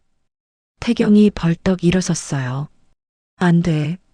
찾아야 해. 회장님, 어디 가시려고요? 이 날씨에? 최말순이 막으려 했지만 태경은 이미 밖으로 뛰쳐나가고 있었어요. 신발도 제대로 신지 않았습니다. 한쪽은 운동화, 한쪽은 슬리퍼였어요. 그것도 모르고 뛰었습니다. 장기호 관리인이 우산을 들고 쫓아왔어요. 회장님, 위험합니다. 장 관리인, 차 키 줘요. 빨리. 이 날씨에 운전은 위험. 키 줘요. 태경의 눈빛이 무서웠어요. 장기호는 할 수 없이 차 키를 건넸습니다. 태경은 차에 올라탔어요. 엔진을 걸고 엑셀을 밟았습니다. 빗길에 바퀴가 미끄러졌지만 상관없었어요. 어디로 갔을까? 어디로? 머리를 굴렸습니다. 갈 곳이 없는 아이들이 갈 만한 곳, 비를 피할 수 있는 곳, 시장이다. 폐쇄된 전통시장. 아이들을 처음 발견했던 그곳으로 갔을 거라는 확신이 들었어요. 한편 하늘과 민주는 창고 안에서 불을 쬐고 있었습니다. 작은 불꽃이 따뜻함을 주었어요. 민준의 얼굴에 혈색이 돌아왔습니다. 누나, 이제 좀 따뜻해. 그래, 다행이야. 하늘이 안도의 한숨을 쉬었어요. 동생이 걱정됐거든요. 하지만 창고는 너무 낡은 곳이었습니다. 천장에서 빗물이 뚝뚝 떨어졌고 바람이 틈새로 들어왔어요. 곳곳에 쓰레기와 낡은 상자들이 쌓여 있었습니다. 누나, 배고파? 민준이 배를 움켜쥐었어요. 점심도 제대로 못 먹고 나왔으니까요. 조금만 참아. 비 그치면 뭐 사줄게. 하늘도 배가 고팠지만 참았어요. 주머니엔 돈이 거의 없었습니다. 태경의 집에서 나올 때 너무 급해서 아무것도 못 챙겼거든요. 불꽃을 바라보며 하늘은 생각에 잠겼어요. 정말 아저씨가 일부러 그런 걸까? 분명 서명이 있었고 안전 책임자였어요. 하지만 태경의 눈에서 본 슬픔과 죄책감은 진짜 같았습니다. 우리를 이용하려고 했다면서도 왜 그 사람들을 쫓아냈지? 머릿속이 복잡했어요. 무엇이 진실인지 알 수 없었습니다. 그때 민준이 기침을 시작했어요. 콜록, 콜록. 민준아? 괜찮아? 하늘이 놀라서 동생을 안았어요. 이마를 만져보니 열이 있었습니다. 뜨거워. 안 돼, 민준아. 하늘이 젖은 옷을 더 벗어 동생을 감쌌어요. 하지만 열은 계속 올랐습니다. 불을 더 크게 피워야 했어요. 하늘은 주변에 있는 종이와 나무 조각을 더 모았습니다. 불꽃이 점점 커졌어요. 하지만 그게 실수였습니다. 불꽃이 너무 커졌어요. 마른 나무 조각들이 활활 타올랐습니다. 연기가 창고 안을 가득 채웠어요. 콜록, 콜록. 연기 때문에 둘 다 기침이 났어요. 하늘이 급히 불을 끄려고 했지만 이미 늦었습니다. 바닥에 깔린 신문지에 불이 옮겨 붙었어요. 그리고 구석에 쌓인 상자들로 번졌습니다. 더 무서운 건 천장이었어요. 오래된 전선들이 빗물에 젖어 있었는데 열기를 받자 합선이 일어났습니다. 파지직. 전기 스파크가 튀었어요. 그리고 천장의 낡은 목재에 불이 붙었습니다. 누나, 무서워. 민준이 울부짖었어요. 하늘도 겁이 났지만 동생을 안심시켰습니다. 괜찮아, 나가자. 빨리. 입구로 달려갔어요. 하지만 문이 열리지 않았습니다. 밖에서 뭔가 무거운 것이 쓰러져 문을 막고 있었어요. 폭풍에 날아온 자네들이었죠. 안 열려. 하늘이 온 힘을 다해 밀었지만 소용없었어요. 연기가 점점 짙어졌습니다. 눈이 따갑고 숨이 막혔어요. 불길은 벽을 타고 올라왔습니다. 살려주세요. 누구 없어요? 하늘이 목이 터지도록 소리쳤어요. 하지만 폭풍우 소리에 묻혀버렸습니다. 민준이 쓰러졌어요. 연기를 너무 많이 마신 거였죠. 민준아, 일어나. 하늘이 동생을 흔들었지만 반응이 없었어요. 창고 구석으로 도망쳤습니다. 그나마 불이 덜 번진 곳이었어요. 하지만 거기도 안전하지 않았습니다. 곧 불길이 덮칠 것 같았어요. 엄마, 아빠, 하늘이 울며 기도했어요. 이렇게 죽는 건가 하는 생각이 들었습니다. 그때였어요. 태경은 시장 입구에 도착했습니다.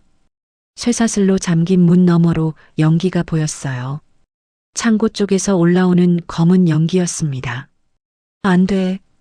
태경의 얼굴이 하얗게 질렸어요. 차에서 내려 사슬을 잡고 흔들었지만 꿈쩍도 하지 않았습니다. 다시 차에 올라탔어요. 기어를 후진해 놓고 엑셀을 밟았습니다. 차가 뒤로 물러났어요. 그리고 다시 기어를 전진으로 바꿨습니다. 미안해, 수진아. 민지야. 이번엔 도망가지 않을게. 엑셀을 끝까지 밟았어요. 차가 총알처럼 앞으로 돌진했습니다. 쾅!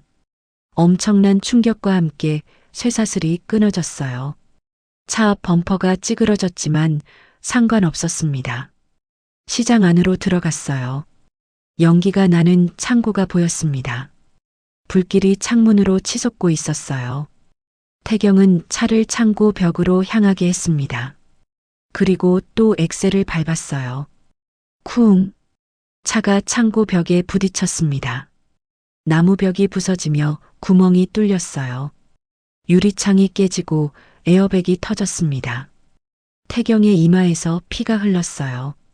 하지만 아픔을 느낄 겨를이 없었습니다. 차에서 내려 부서진 벽으로 뛰어들었어요. 하늘아, 민준아. 뜨거운 열기가 얼굴을 때렸습니다. 연기 때문에 앞이 보이지 않았어요. 바닥을 기어가며 아이들을 찾았습니다. 손에 뭔가 닿았어요. 작은 발이었습니다. 찾았다. 하늘과 민준이 구석에 쓰러져 있었어요. 하늘은 민준을 끌어안은 채 의식을 잃은 상태였습니다. 태경이 두 아이를 안아 올렸어요. 한 명씩 안고 밖으로 나가기엔 시간이 없었습니다. 천장이 무너지기 직전이었거든요. 두 아이를 꼭 안고 부서진 벽 쪽으로 달렸어요. 그때 천장에서 불타는 나무 기둥이 떨어졌습니다. 출구를 막아버린 거예요. 태경은 망설이지 않았습니다. 아이들을 먼저 밖으로 밀어냈어요. 나가, 빨리. 하늘이 정신을 차렸어요. 연기 속에서 태경의 얼굴을 봤습니다.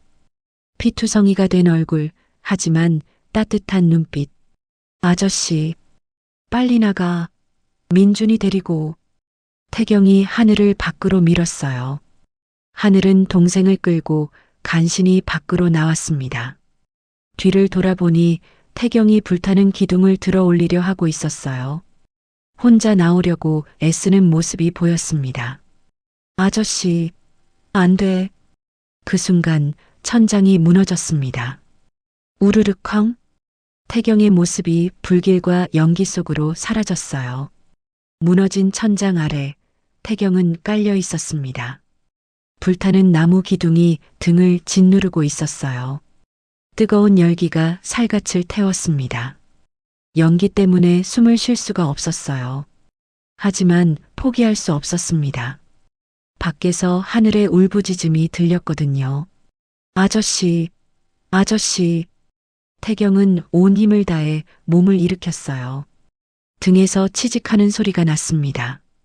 옷이 불에 타는 소리였어요. 고통스러웠지만 이를 악물었습니다. 아직 할 일이 남았어.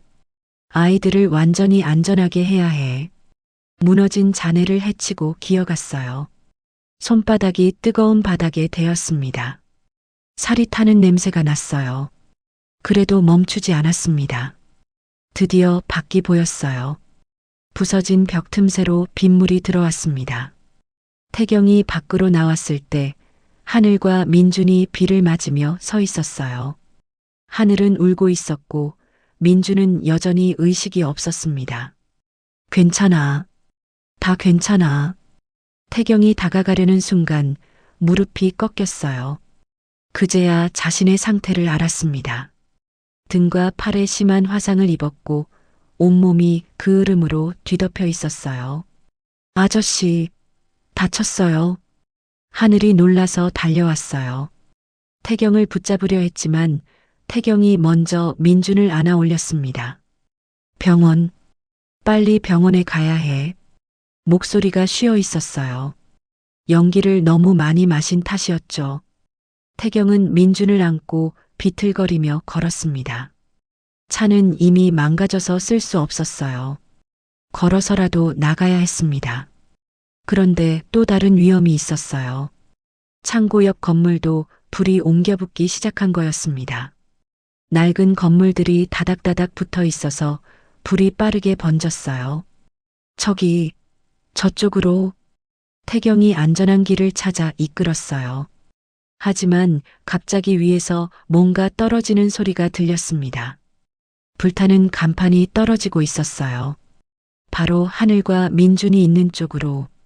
태경은 생각할 겨를도 없이 몸을 날렸습니다. 아이들을 자신의 몸으로 덮었어요. 쿵! 간판이 태경의 등 위로 떨어졌습니다. 롱코트가 찢어지고 뜨거운 철판이 등을 눌렀어요. 으악! 태경이 비명을 질렀습니다. 하지만 아이들을 놓지 않았어요. 오히려 더 꼭 안았습니다. 괜찮아. 아저씨가 지킬게. 숨 참아. 태경은 간판을 등에 진 채로 일어섰어요. 그리고 아이들을 밀어내며 안전한 곳으로 보냈습니다. 하늘이 뒤를 돌아봤어요. 태경의 등이 빨갛게 타오르고 있었습니다. 롱코트에 불이 붙은 거였어요. 아저씨, 불이야, 불. 태경이 코트를 벗어 던졌습니다. 그 아래 셔츠도 타서 구멍이 나 있었어요. 등 전체가 화상으로 빨갛게 부어올랐습니다. 그때 민준이 눈을 떴어요. 아저씨, 작은 목소리였지만 태경은 들었습니다. 안도의 미소를 지었어요. 깼구나. 다행이야. 시장 밖으로 나왔을 때 멀리서 사이렌 소리가 들렸습니다. 소방차와 구급차가 오고 있었어요. 누군가 신고를 한 모양이었습니다. 태경은 더 이상 걸을 수가 없었어요. 무릎을 꿇고 쓰러졌습니다. 아저씨, 하늘이 태경을 붙잡았어요. 처음으로 태경의 등을 제대로 봤습니다. 끔찍했어요. 살이 벗겨지고 물집이 잡혔습니다. 옷은 살에 들러붙어 있었어요. 보기만 해도 얼마나 아플지 짐작이 됐습니다. 왜 우리를 구했어요? 하늘이 울며 물었어요. 우리 부모님을 죽게 한 사람이 아저씨라면서요. 그런데 왜? 태경이 고개를 들었습니다. 얼굴은 그 으름으로 새까맸지만 눈은 맑았어요. 미안해서가 아니야. 쉰 목소리로 말했습니다. 그럼 뭐 때문에? 사랑해서. 하늘의 눈이 커졌어요. 너희가 내 아이들 같아서, 내가 지켜야 할 가족 같아서, 그래서 구한 거야. 태경이 미소를 지었어요. 고통스러웠지만 행복한 미소였습니다. 여보, 민지야. 이번엔 안 도망갔어. 지켰어. 혼잣말처럼 중얼거렸어요. 그리고 의식을 잃었습니다. 구급대원들이 달려왔어요. 태경을 들것에 옮겼습니다. 심한 화상입니다. 빨리 병원으로. 구급차에 태경이 실렸어요. 하늘과 민준도 함께 탔습니다. 하늘은 태경의 손을 꼭 잡았어요. 차갑고 거친 손이었지만 놓을 수가 없었습니다. 아저씨, 죽지 마요. 제발. 눈물이 멈추지 않았어요. 이제야 알았습니다. 태경이 진짜 자신들을 사랑했다는 것을, 목숨을 걸고 지킬 만큼 소중하게 생각했다는 것을. 구급차 안에서 의료진이 태경을 응급 처치했습니다. 산소 마스크를 씌우고 링거를 꽂았어요. 화상 부위에 거즈를 대고 붕대를 감았습니다. 맥박이 약해요. 빨리. 의료진이 다급하게 움직였어요. 민준이 태경의 얼굴을 보며 울었습니다. 아저씨, 일어나요. 우리 버리지 마요. 어린 목소리가 구급차 안에 울렸어요. 하늘도 태경의 손을 더 꽉 잡았습니다. 미안해요. 제가 오해했어요. 아저씨가 나쁜 사람인 줄 알았어요. 태경의 손가락이 살짝 움직였어요. 의식은 없었지만 아이들의 목소리를 듣는 것 같았습니다.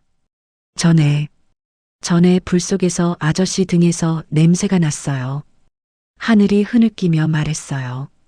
우리 아빠 냄새였어요. 일할 때 나던 땀 냄새. 그 냄새가 똑같았어요. 구급대원이 하늘을 달랬습니다. 아이야, 진정해. 아저씨는 강한 분이야. 꼭 살아날 거야. 병원에 도착했어요. 태경은 곧바로 응급실로 실려 들어갔습니다. 하늘과 민주는 대기실에 앉아 있었어요. 온몸이 젖고 그을음투성이었지만 씻을 생각도 하지 못했습니다. 최말순 아주머니가 헐레벌떡 달려왔어요. 아이고 애들아, 괜찮니? 회장님은 응급실에 있어요. 다 제 잘못이에요. 하늘이 죄책감에 울부짖었어요.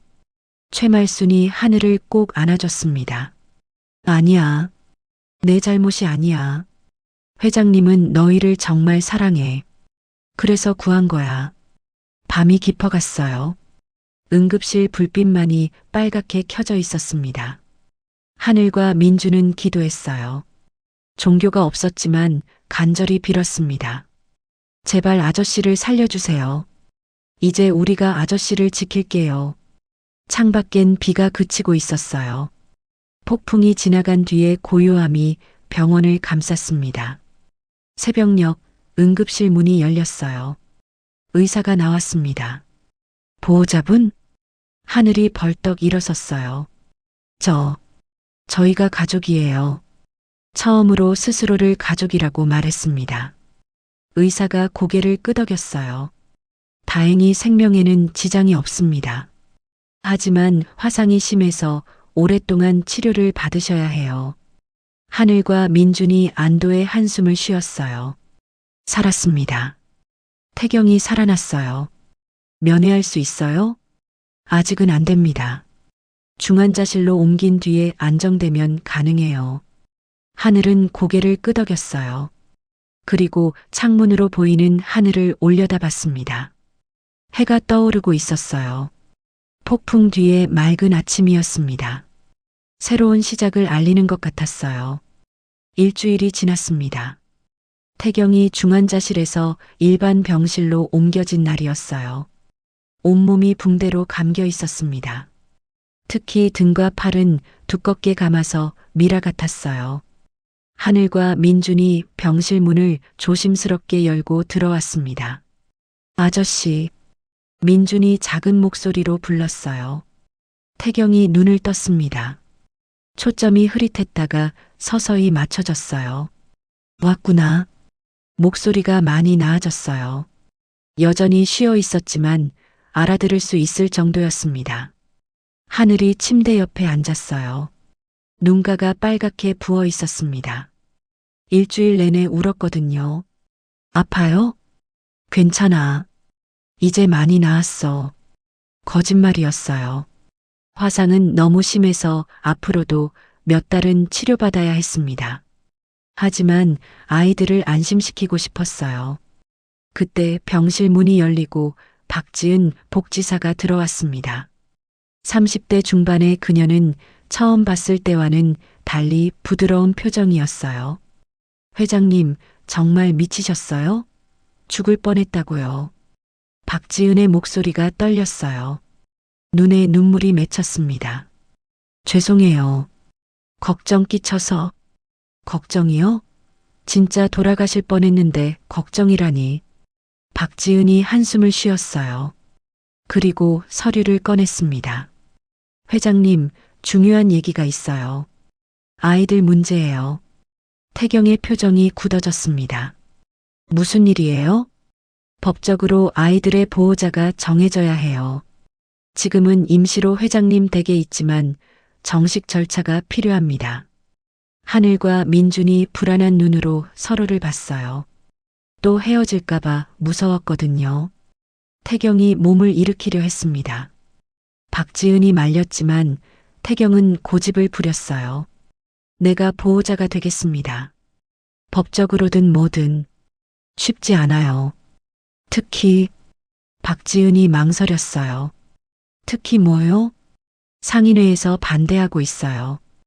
회장님이 사고의 책임자라고 아이들을 맡길 수 없다고 시위까지 하고 있어요. 다음 날 법원 앞이었습니다. 수십 명의 사람들이 모여 있었어요. 전통시장 상인회 사람들이었습니다. 그들은 피켓을 들고 있었어요. 살인자에게 아이를 맡길 수 없다. 피해자 자녀를 가해자가 키운다. 태경은 휠체어를 타고 법원으로 향했습니다. 아직 제대로 걸을 수 없었거든요. 사람들이 태경을 보자 더 크게 외쳤어요. 물러가라, 물러가라. 아이들을 내놓아라. 돌멩이가 날아왔어요. 태경의 이마를 스쳤습니다. 피가 흘렀지만 태경은 멈추지 않았어요. 휠체어에서 일어섰습니다. 비틀거렸지만 꼿꼿이 섰어요. 그리고 사람들 앞으로 걸어갔습니다. 모두가 놀랐어요. 가해자가 피해자들 앞으로 오다니. 태경이 무릎을 꿇었습니다. 붕대 감은 몸으로 땅에 이마를 대고 절했어요. 죄송합니다. 낮고 진심 어린 목소리였어요. 용서를 구할 염치는 없습니다. 제 실수로 여러분의 가족을 잃게 했습니다. 시위하던 사람들이 조용해졌어요. 하지만 제발 부탁드립니다. 욕은 저에게 하시고 아이들만은 제가 지키게 해주십시오. 태경이 고개를 들었어요. 눈에서 눈물이 흐르고 있었습니다. 그 아이들도 부모를 잃었습니다. 저처럼 여러분처럼 가족을 잃었어요. 제가 그 아이들의 지붕이 되어주고 싶습니다. 한 할머니가 앞으로 나왔어요. 사고로 아들을 잃은 국밥집 할머니였습니다. 당신이 무슨 자격으로? 목소리가 떨렸어요. 자격이 없습니다. 하지만 사랑은 있습니다. 목숨을 걸고 지킬 마음이 있어요. 태경이 붕대를 풀었습니다. 화상 입은 등이 드러났어요. 사람들이 숨을 삼켰습니다. 이 상처가 증거입니다. 아이들을 위해서라면 목숨도 바칠 수 있어요. 법정 안은 조용했습니다. 판사가 서류를 넘기며 태경을 바라봤어요. 50대의 여성 판사였습니다. 한태경 씨, 왜 이 아이들의 보호자가 되려고 하십니까? 태경이 일어섰어요. 아직 다리가 떨렸지만 똑바로 섰습니다. 저는 죄인입니다. 법정이 술렁였어요. 1년 전 제 부주의로 많은 사람이 죽었습니다. 제 가족도, 이 아이들의 부모님도 그날 돌아가셨어요. 태경의 목소리가 떨렸지만 계속했어요. 용서받을 수 없는 죄를 지었습니다. 평생 그 죄를 안고 살아갈 겁니다. 판사가 물었어요. 그럼 왜 아이들을? 처음엔 죄책감이었어요. 속죄하고 싶었습니다. 하지만 태경이 하늘과 민준을 바라봤어요. 함께 지내면서 알았습니다. 이 아이들이 제 삶의 이유가 되었다는 것을, 죽어가던 제게 다시 숨쉴 이유를 준 아이들이에요. 검사가 일어났습니다. 피고인은 자신의 감정만 얘기하고 있습니다. 객관적으로 아이들에게 좋은 환경을 제공할 수 있습니까? 네, 할 수 있습니다. 태경이 단호하게 대답했어요. 저는 화려한 언변이 없습니다. 완벽한 아버지도 될 수 없을 겁니다. 하지만 목소리에 힘을 실었어요. 아이들이 비를 피할 지붕은 되어줄 수 있습니다. 바람을 막아줄 벽이 되어줄 수 있어요. 제 남은 생명을 다해 이 아이들을 지키겠습니다. 판사가 하늘을 불렀습니다. 하늘 양 앞으로 나와주세요. 하늘이 떨리는 다리로 증인석에 섰어요. 마이크가 손에 잡혔습니다. 한태경 씨와 함께 살고 싶습니까? 법정이 조용해졌어요. 모든 시선이 하늘에게 쏠렸습니다. 하늘이 입을 열었어요. 처음엔 무서웠어요. 작은 목소리였지만 또렷했습니다. 낯선 아저씨 집에 가는 게 무서웠고 언제 쫓겨날지 불안했어요. 태경이 고개를 숙였어요. 그런데 하늘의 목소리가 떨렸어요. 아저씨가 동생 약 먹이는 걸 봤어요. 새벽마다 일어나서 민준이 이불 덮어주는 것도 봤고요. 눈물이 흘렀지만 계속 말했어요. 그리고 화재 현장에서 아저씨 등에서 냄새가 났어요. 판사가 물었습니다. 무슨 냄새요? 우리 아빠 냄새요. 일할 때 나던 땀 냄새. 가족을 위해 일하는 아빠 냄새가 났어요. 법정에 있던 사람들의 눈시울이 붉어졌어요. 아저씨가 우리 부모님 일에 책임이 있는 건 맞아요. 그걸 용서한 건 아니에요. 하늘이 태경을 바라봤어요. 하지만 아저씨는 진심으로 우리를 사랑해요. 목숨 걸고 지켜줬어요. 그런 사람이 또 있을까요? 판사가 마지막으로 물었습니다. 그래서 결론은 뭔가요? 하늘이 크게 숨을 들이쉬었어요. 그리고 또렷하게 말했습니다. 아저씨랑 살래요. 우리 가족이 되고 싶어요. 민준도 일어나 외쳤어요. 나도요. 아저씨가 우리 아빠 하면 좋겠어요. 법정이 웅성거렸어요. 판사가 망치를 두드렸습니다. 정숙하세요. 잠시 후 판사가 판결을 내렸어요. 본법원은 한태경 씨에게 하늘 양과 민준 군의 법적 보호자 자격을 부여합니다. 태경이 무너져 내렸어요. 안도와 감사의 눈물이었습니다. 하늘과 민준이 달려와 태경을 안았어요. 아저씨, 아빠. 민준이 처음으로 아빠라고 불렀습니다. 태경의 가슴이 뜨거워졌어요. 법정을 나오자 밖에는 상인의 사람들이 여전히 있었습니다. 하지만 이번엔 다른 분위기였어요. 국밥집 할머니가 다가왔습니다. 잘 키워요. 그 아이들. 우리가 다 지켜볼 거니까. 엄한 목소리였지만 눈은 따뜻했어요. 태경이 깊이 고개를 숙였습니다. 감사합니다. 정말 감사합니다. 햇살이 법원 계단을 비췄어요. 세 사람의 그림자가 하나로 겹쳐졌습니다. 새로운 가족의 시작이었습니다. 3개월이 지났습니다. 태경의 화상은 많이 나아졌어요. 아직 흉터는 남아 있었지만 일상생활엔 지장이 없을 정도였습니다. 이른 아침 태경은 낡은 작업복을 입고 있었어요. 명품 정장이 가득했던 옷장엔 이제 편한 옷들이 걸려 있었습니다. 아빠 어디 가요? 민준이 잠옷 차림으로 나왔어요. 이제는 자연스럽게 아빠라고 불렀습니다. 시장에 갈 거야. 과일 가게 고치러. 과일 가게요? 태경이 민준의 머리를 쓰다듬었어요. 응. 너희 부모님이 일하셨던 과일 가게. 다시 열려고 해. 하늘도 방에서 나왔습니다. 교복을 입고 있었어요. 이제 다시 학교에 다니기 시작했거든요. 저도 도와드릴게요. 학교 끝나고 갈게요. 공부해야지. 시험 기간이잖아. 괜찮아요. 가족이 하는 일인데. 가족이라는 말에 태경의 얼굴에 미소가 번졌어요. 전통시장은 아직 복구 중이었습니다. 사고로 무너진 건물들을 새로 짓고 있었어요. 그 중에서도 상군의 과일 가게는 가장 먼저 복구가 시작된 곳이었습니다. 태경이 사비를 들여 공사를 시작했거든요. 태경은 망치를 들고 못을 박기 시작했어요.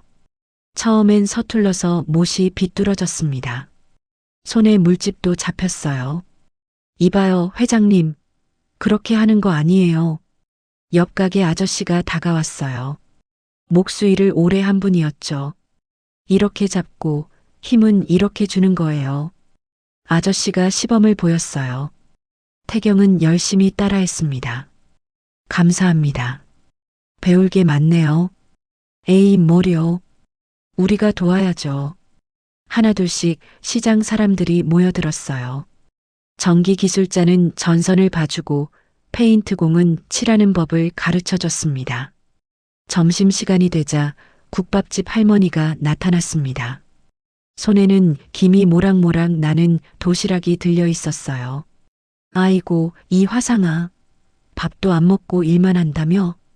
할머니가 태경의 이마를 툭 쳤어요. 아프지 않게 살짝 친 거였지만 정이 느껴졌습니다. 몸도 성취하는 게 무리하면 어떡해요. 죄송해요, 할머니. 죄송하긴.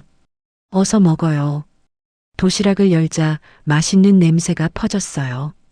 김치찌개와 계란말이, 나물 반찬들이 가득했습니다.